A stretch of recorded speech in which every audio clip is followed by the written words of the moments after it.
Assalamualaikum warahmatullahi wabarakatuh.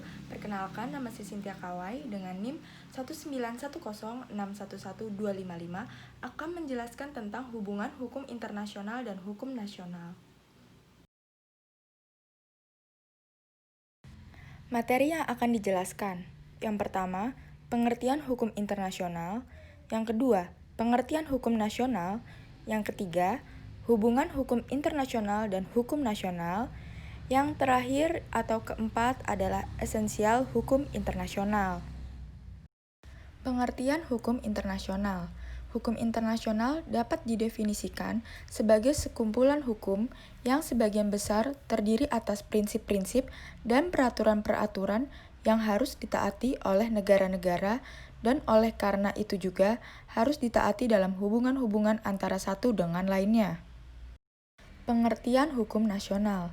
Hukum nasional adalah sekumpulan hukum yang sebagian besar terdiri atas prinsip-prinsip dan peraturan-peraturan yang harus ditaati oleh masyarakat dalam suatu negara, dan oleh karena itu juga harus ditaati dalam hubungan-hubungan antara satu dengan lainnya.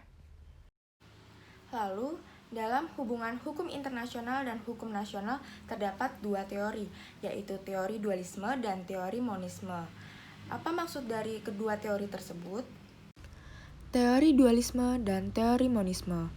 Yang pertama ada teori dualisme. Hukum internasional dan hukum nasional merupakan dua sistem hukum yang terpisah, tidak saling mempunyai hubungan superioritas atau subordinasi.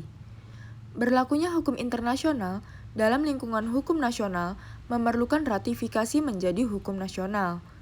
Kalau ada pertentangan antara keduanya, maka yang diutamakan adalah hukum nasional suatu negara. Lalu yang kedua ada teori monisme.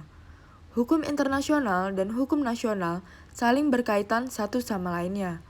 Menurut teori ini, hukum internasional itu adalah lanjutan dari hukum nasional, yaitu hukum nasional untuk urusan luar negeri.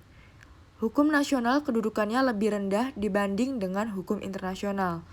Hukum nasional tunduk dan harus sesuai dengan hukum internasional. Esensial hukum internasional. Keterkaitan di antara kedua dimensi hubungan ini berujung kepada persoalan esensi hukum sebagai suatu kekuatan yang bersifat memaksa. Masalah efektivitas hukum dalam hubungan internasional ini menimbulkan dua konsekuensi yang secara diametral saling bertolak belakang. Pemahaman pertama adalah struktur hukum nasional lebih tinggi daripada hukum internasional. Pemahaman ini membawa implikasi hukum internasional terhadap kebijakan domestik suatu negara akan diukur berdasarkan sistem hukum nasional. Di sini, hukum internasional baru akan berlaku jika tidak bertentangan dengan kaidah hukum nasional. Agar berlaku, hukum internasional juga perlu diadopsi terlebih dahulu menjadi hukum nasional, yaitu suatu proses yang dilakukan melalui ratifikasi.